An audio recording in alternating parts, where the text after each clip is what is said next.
What's going on? Boys, arm yourselves. Trying this again. Relationships not as the lack or absence of suitable candidates, but rather the shared traits of typical candidates. The people you are almost expected to end up with.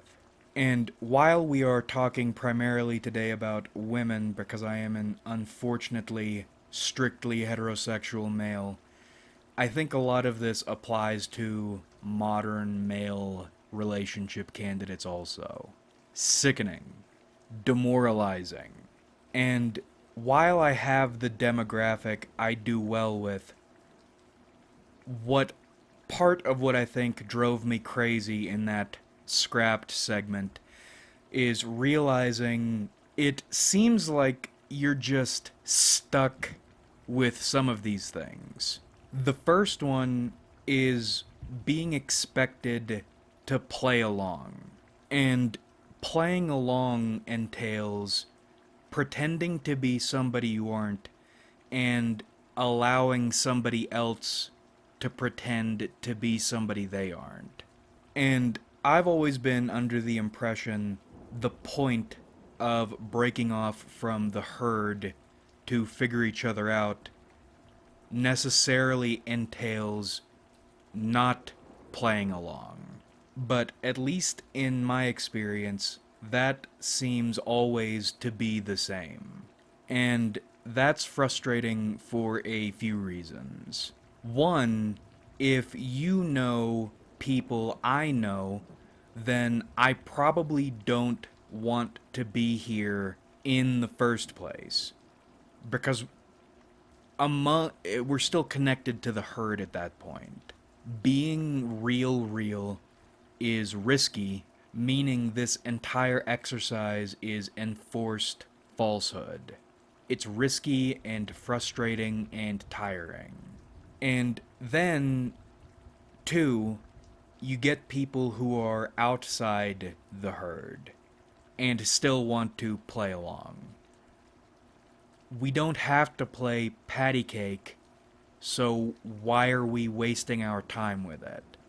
Why are you upset when we stop playing and start trying to figure each other out, which is what we're here for? And then three, in both instances, what at what point are we going to stop playing if we agree to play pretend a while longer? At what point do we stop, and what are we trying to accomplish? The idea behind dropping the masks early is so if one of us sees something the other doesn't like, then we don't have to waste each other's time. That doesn't have to be antagonistic, it's just courtesy.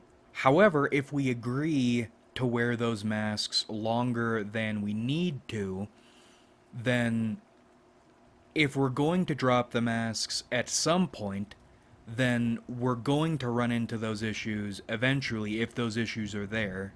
Meaning, right now, all we're doing is wasting time.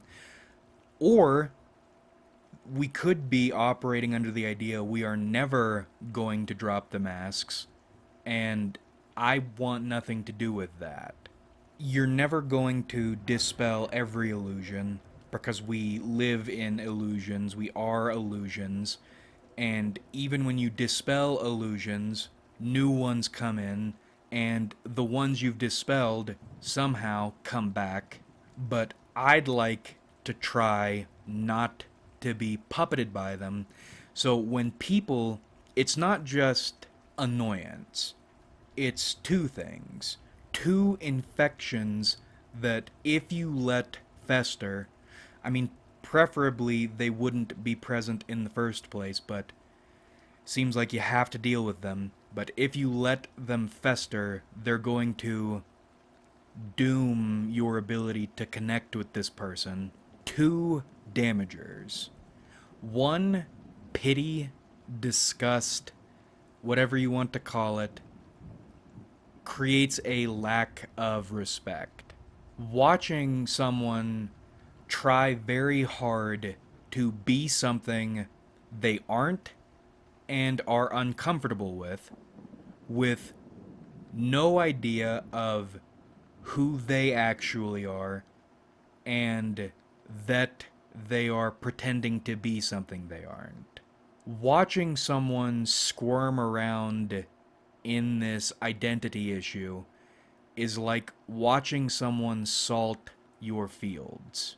Nothing is going to grow there because you can't respect the person, and they don't even, well, on some level, some people do recognize something is wrong. Typically, when I'm speaking with somebody on that level, it's because they, I think, subconsciously want me, or maybe consciously, I don't know. People are shitty and manipulative. Want me to work out their problems for them. But you've done this enough times to know a person doesn't change no matter what you do, especially if they're dealing with it now. Either they aren't aware of that there's a problem, even if they are aware subconsciously, or they are aware and they aren't doing anything. And if I'm not saying people can't change, I'm saying 99.99% of people won't, and when they do, if they do, it's going to be minor and it's going to need to come from them.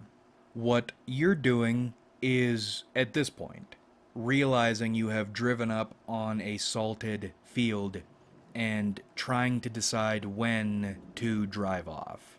Or if you're going to decide to let yourself get roped into the exact same doomed story you've watched play out however many times before. And then, two, it's antagonistic mutually. I'm finding reality offends people more than insults do. You can insult someone 100 times and not get a reaction. However, if you imply someone's view of themselves does not line up with reality, even in a positive way, not even in a putting them down in a well-meaning way, but in a, hey, this is actually a very good aspect of yourself that is part of reality that you might not realize because it doesn't line up with your illusions of yourself, it's going to set them off. Reality really upsets people. Now, if people could keep their delusions to themselves, that would be one thing. It's almost like deluded people use you as one number in their conversion counter. If people can convince you of their lies about themselves, then they aren't forced to confront the person they really are. And they're avoiding confronting the person they really are because they probably don't like that person and feel they can't do anything about it because it's too hard. And if they acknowledge who they are to themselves, then other people will hate them as much as they hate themselves. When in reality, one, you can do something about yourself if you want to, and two, people see through your lies. It's not like they're going to realize you're a person who's hateable. They see you as a person who's hateable, and your lying serves only to make you more hateable. So when someone tries to lie to me or convince me of something about themselves or their beliefs, especially when it's blatantly false, double especially when they are negging me trying to do it, I have a hard time holding my tongue. Like that boiled steak thing.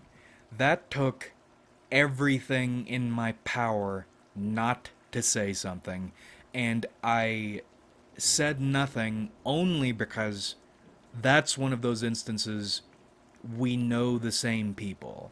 And I'm trying to prove that I'm not a homosexual. But when someone puts on me, especially in a negative manner, concepts they're trying to convince me of, or they're framing it like they're trying to convince me of it because they know best, when in reality they need my and others' approval so they can continue to view themselves in a certain way. I have a hard time not going for the throat as soon as I think I can. Because you, a puppet, are not going to puppet me. If you don't know what you're doing, that's annoying. If you do know what you're doing on any level, that's egregious. You deserve to be beaten with the shame stick. But that's the key. I don't want to do that. I've made a habit of doing it so I don't explode, but I don't like having to attack someone verbally like that. But if you don't do it, the reason I have made a habit of doing it, because if you don't, it's never going to stop. Right? And you can walk away from one person doing it to you, walk away from one woman doing it to you in a relationship. You're going to find the exact same thing with, in my experience, every other woman. Probably every other man, too, but I can't speak on that. This is another reason I think the last attempt went off the rails. Because this isn't exclusively a relationships issue. But if you don't learn to smack a bitch, you're going to get smacked and not buy anything useful every other time. But I don't like doing that. But you have to. And the frustrating thing is you have to do it, or at least be capable of doing it, knowing if you ever actually have to do it, it's never going to come to anything. There's never a good outcome. I'm finding in all my involvement with women in any relationships degree, because women in relationships or with relationships on the mind and women in the professional environment, completely different creatures. Out in the world or in the office, we're all just soulless husks expected to perform tasks at certain times. Who you are doesn't matter. What you are doesn't matter. Outside something that does things at certain times. But then you introduce relationships as a concept in any form, and everything changes. I, for whatever reason, am finding I am Mr. Crash Course Therapist. And for some reason, this is true for my prime demographic and all others. My prime demographic, by the way, being women ages 27 to 33, daughters of abusive immigrants who have become professionally successful but are utter train wrecks in every other respect. And not just in real life or just online. This pattern repeats itself both constantly, like clockwork. Every 2 to 3 months, I am expected to play Captain Save-A-Ho for some woman who should know better by now. And they always have a history of losery, submissive, parasitic boyfriends they love to kick around, but hate for being their inferior.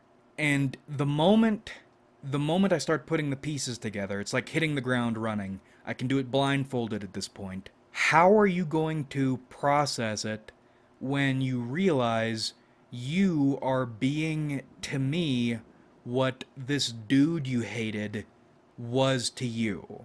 You aren't different, you aren't better, you are the exact same thing. And once again, it's always all the same shit. So once I put together a few parts of the pattern, I don't exactly need all the other parts of the pattern, but the goal changes from trying to meet a nice girl and getting along and being happy together to how long is it going to take me to get this moron to give me everything I need to maul her and make her feel as bad as she should? Or should I just get out now? Well, I'll try to get out now, but the bitch won't stop bugging me. Right? Because that is the baffling thing. You offend someone with reality, they fly around and screech and squirm like a roach, and then when you go to leave, they won't let you go. I've mentioned the threats and the sorcerer's curses before. That's where that comes from.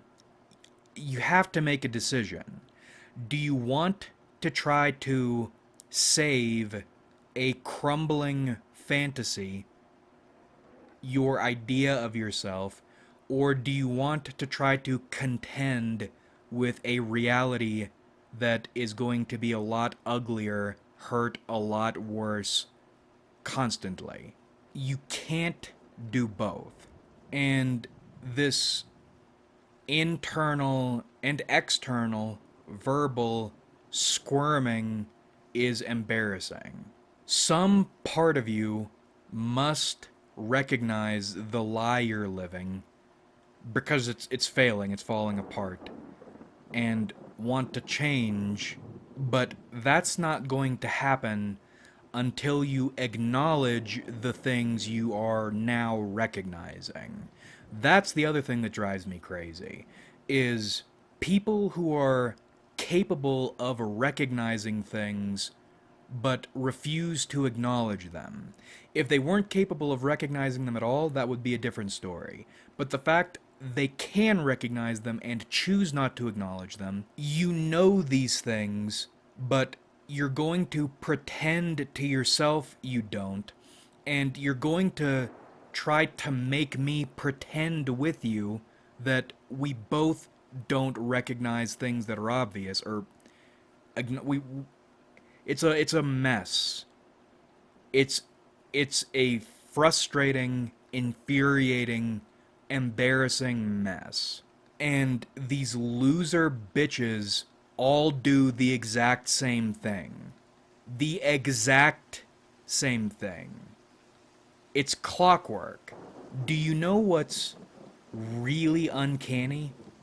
The fact they tend to look alike. It's like I'm Dagoth.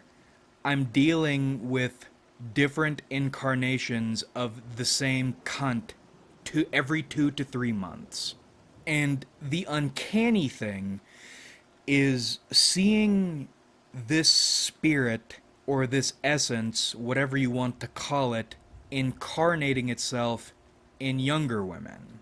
I can tell you right now where your life is going to go if you don't change anything.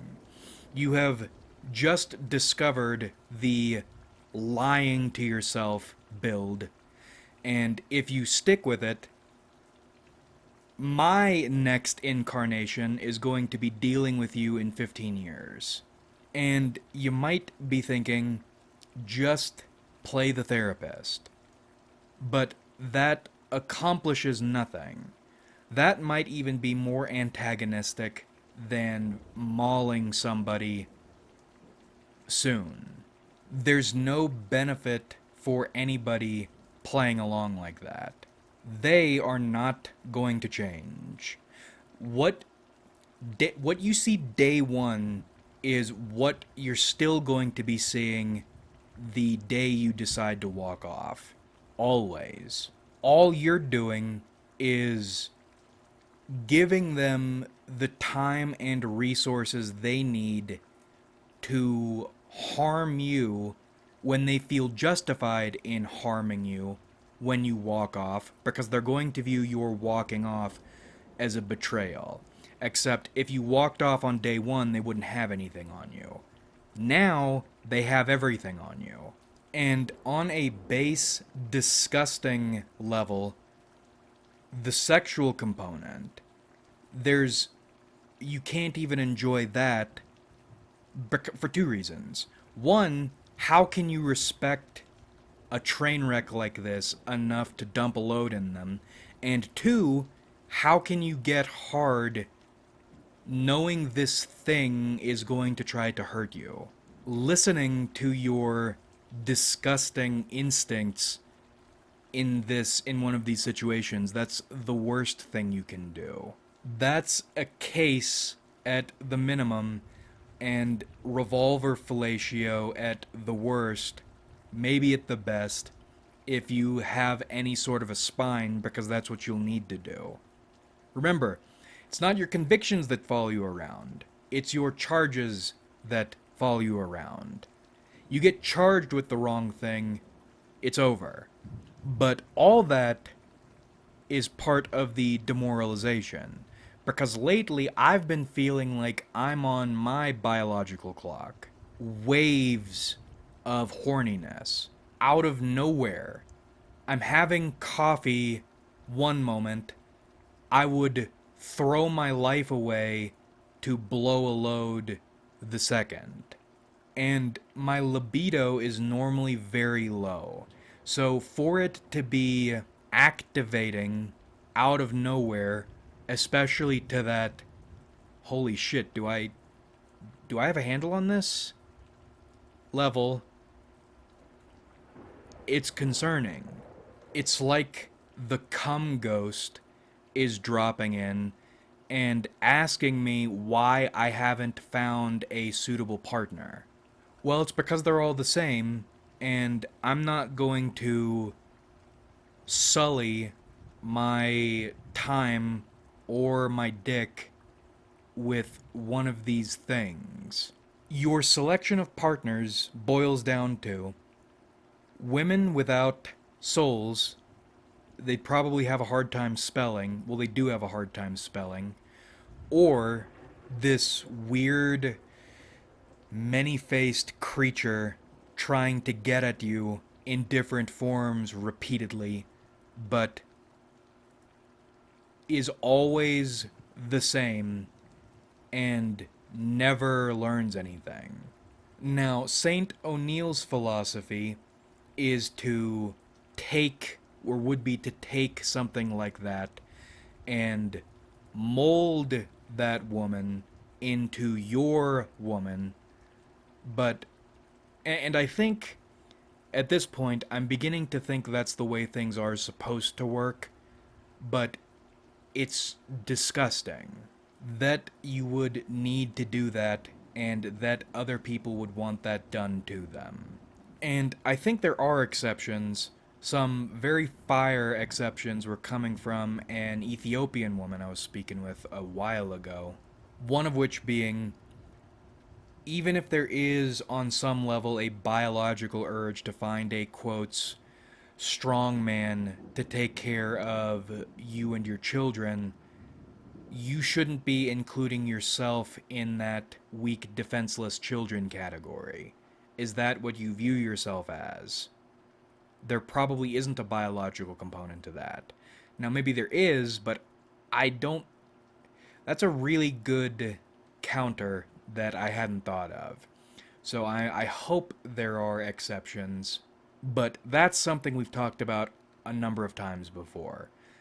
The pattern is what we're talking about today. And on that note, I think we'll cut it here.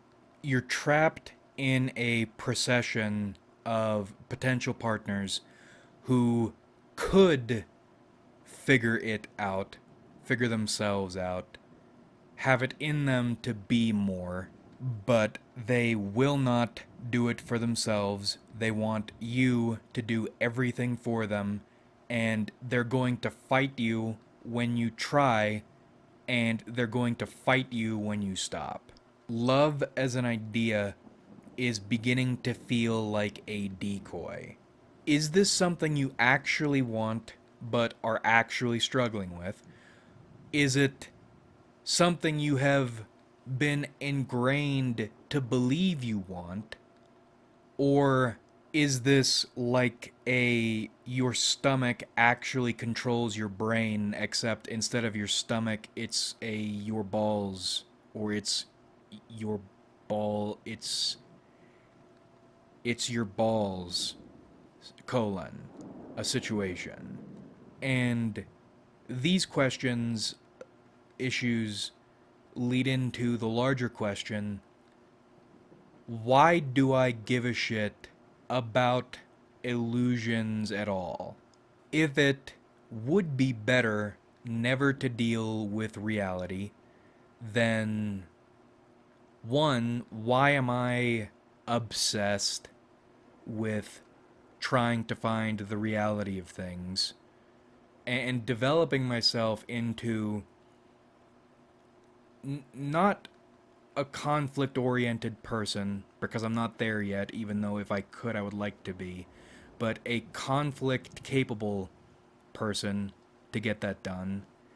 And why are the people who why are the people who defend illusions hardest always the ones talking the loudest about getting real and dealing with reality? We talked about ENTJs a little while ago. Outside the they live in delusions context, they're the ones talking about reality the most, when they're the most deluded, illusion oriented people on the planet. And when you confront them with it, then the script flips and it becomes illusions are a good thing. It makes no sense. I hate all of you.